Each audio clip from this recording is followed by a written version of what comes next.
Assalamualaikum warahmatullahi wabarakatuh. Alhamdulillahirabbil alamin. Wassalatu wassalamu ala asyrofil anbiya'i wal mursalin sayyidina wa nabiyina wa nabiyina Muhammadin wa ala alihi washabihi wa ali baitil ajmain. Amma ba'd. Hadratul mukarram khususan ila hadratul mukarram wal madrasah Al-Qur'an la raiba nifida. Khususnya Abiyanis dan Umida, pada hari ini ya saya akan mempresentasikan tentang permasalahan unik tapi penting dari kitab At-Tibyan part yang bagian yang pertama.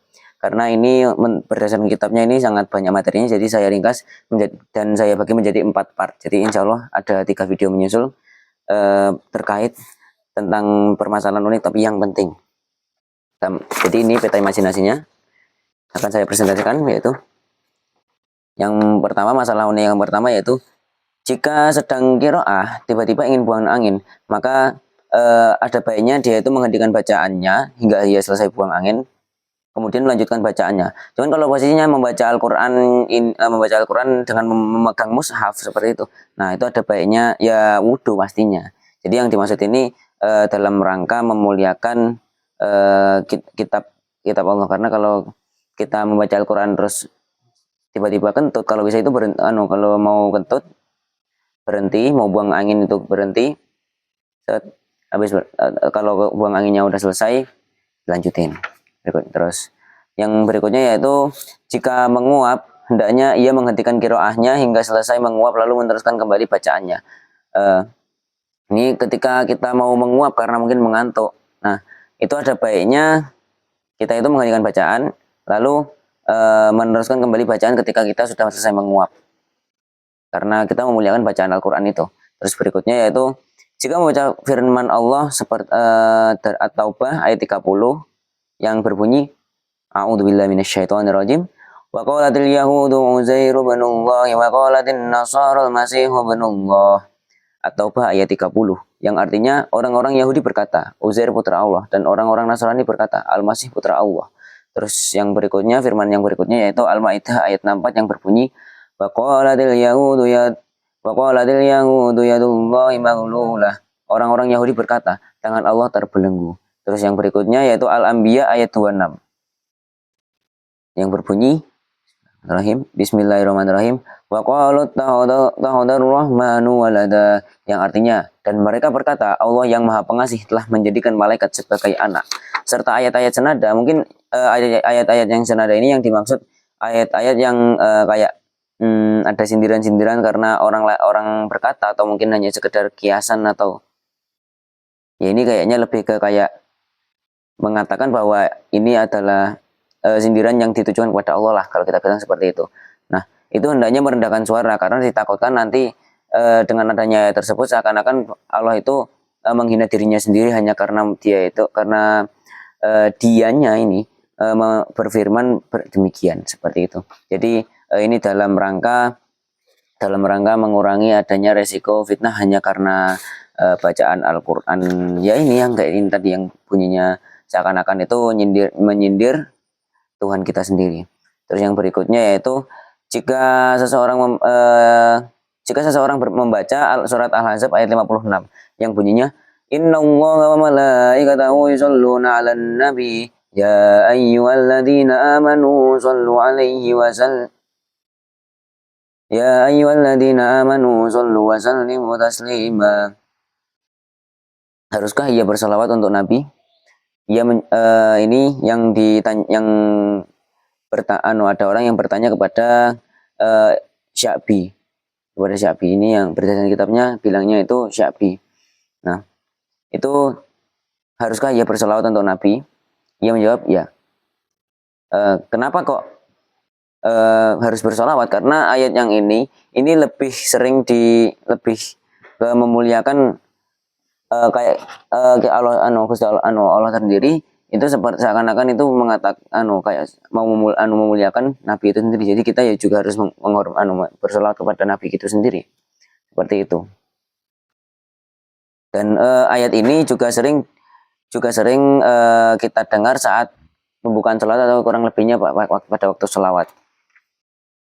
Terus yang berikutnya yaitu mengenai berbicara baca Al-Quran dengan maksud berbicara. Jadi kita bicara itu dengan ayat-ayat Al-Quran itu masalahnya seperti apa. Nah ini Ibnu Abi Daud menyebutkan beberapa pendapat. Untuk pendapat yang pertama saya sebutkan ini saat Umar bin Khattab salat maghrib di Mekah pernah membaca surat At-Tin ayat 1 sampai 2 yang berbunyi Bismillahirrahmanirrahim wattini wazaitun wa turi sinin.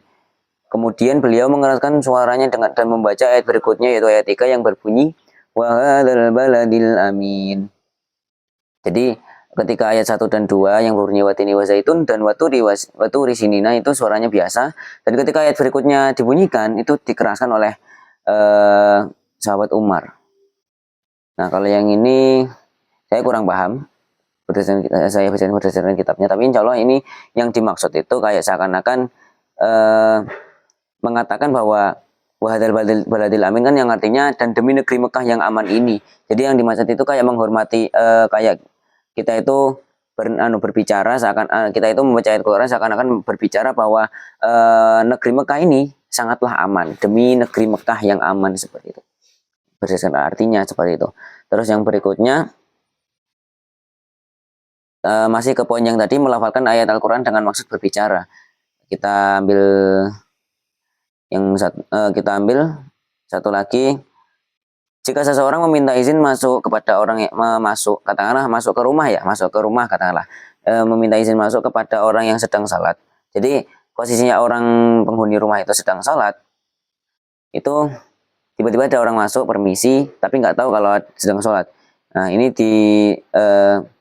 hendaklah orang yang sedang salat tersebut menjawab dengan surah Al-Hijr ayat 46 yang berbunyi A'udzubillahi minasyaitonirrajim Bismillahirrahmanirrahim Udkhuluha bisalamin aminin, yang artinya masuklah ke dalamnya dengan sejahtera dan aman. Nah, ini seakan-akan mengatakan bahwa ketika kita masih sholat, mendengar ada yang izin, kita membaca ayat tersebut seakan-akan ayat tersebut sebagai jawaban kepada orang yang izin masuk, agar merasa ada orang seperti itu, kurang lebih seperti itu. Kalau misal ada pendapat boleh ditulis di kolom komentar. Terus yang berikutnya. Ini masih ke poin yang tadi. Jika yang ia maksudkan tilawah, maka tilawah dan jawaban, maka salatnya tidak batal. Dan jika yang ia maksudkan hanya jawaban tanpa niat tilawah, maka salatnya batal. Seperti itu. Kita masuk terus berikutnya, membaca sambil berjalan. Nah, ini untuk masalah yang ini, masalah yang satu ini agak panjang ya. Jadi peta imajinasinya ya sekitar 3 doang cabangnya ini karena saking banyaknya. Terus yang penjelasannya seperti ini kurang lebih. Ketika kita membaca Al-Quran sambil berjalan lalu melewati suatu kaum, hendaklah ia menghentikan bacaannya dan mengucapkan salam kepada mereka lalu meneruskan bacaannya. Jadi ketika kita melewati suatu kaum yang katakanlah kita lewat di gubuk area kaum berkumpul lah katakanlah, barangkali melewati terus hendaklah hendaklah kita menghentikan bacaan yang kita baca terus salam sebagai bentuk bahwa kita itu permisi tapi dengan cara salam seperti itu.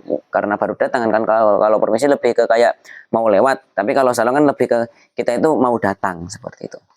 Terus jika posisinya ini sambil duduk terus ada yang lewat. Nah, ini ada pendapat dari Imam Abu Hasan Al-Wahidi yang mengatakan yang paling utama adalah orang yang melewatinya tidak perlu memberi salam padanya. Alasannya adalah karena ia sedang sibuk dengan Al-Quran. Jadi kalau kita bilang itu seperti ini.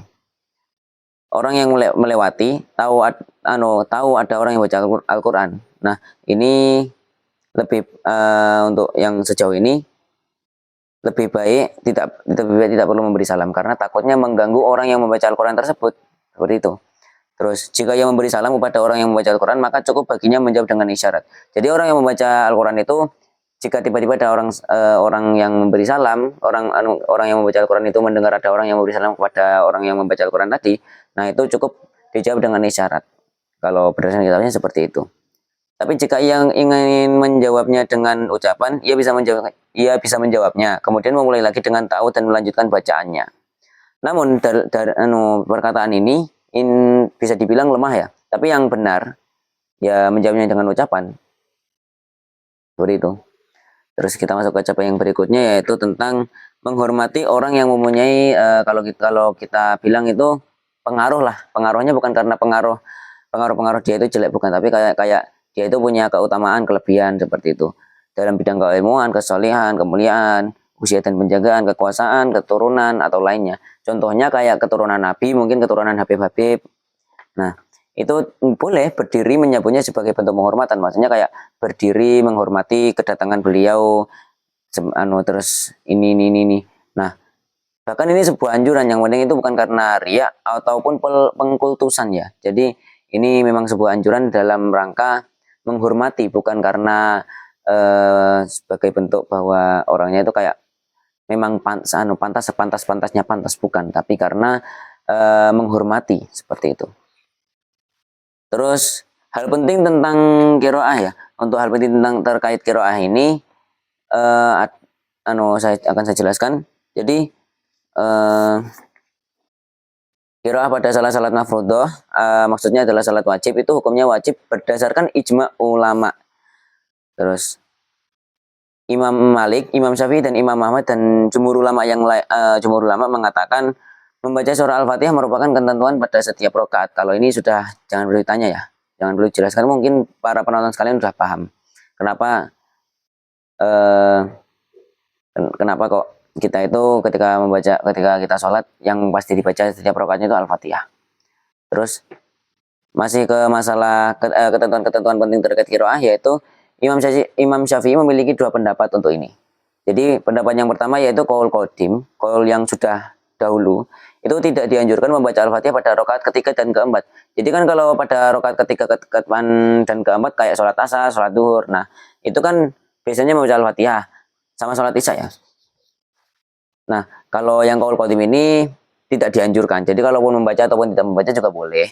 Tapi kalau berdasarkan qaul jadid, jadi ini qaul yang paling baru, perkataan yang pendapat yang paling baru, itu dianjurkan pada rakaat ketiga dan rakaat keempat. Jadi ya mesti baca, nggak boleh nggak baca seperti itu. Terus sekarang masalah masih terkait qiraah, bagaimana jika kan rakaat pertama Al-Fatihah terus surat pendek, ya kurang lebih surah-surah lah, dan juga rakaat keduanya juga sama. Nah, apakah rakaat pertama itu ayatnya lebih panjang daripada yang kedua? Dalam hal ini sebenarnya ada dua pendapat. Yaitu jumhur ulama mengatakan tidak perlu panjang-panjang, secukupnya lah kalau kita bilang. Terus yang pendapat yang kedua itu yang paling sahih menurut para muhakkik, itu panjang. Keduanya berarti panjang, sama-sama panjang, enggak panjang sebelah. Tapi berdasarkan sebuah hadis sahih, Rasulullah memanjangkan bacaan pada rakaat pertama dan tidak pada rakaat kedua. Jadi rakaat pertama itu katakanlah surat sekian, panjang sekian. Nah kalau rakaat kedua itu suratnya sekian, tapi ayatnya tidak sepanjang rakaat pertama, seperti itu. Oke, jadi sekian presentasi peta imajinasi tentang masalah unik tapi penting. Bagian 1.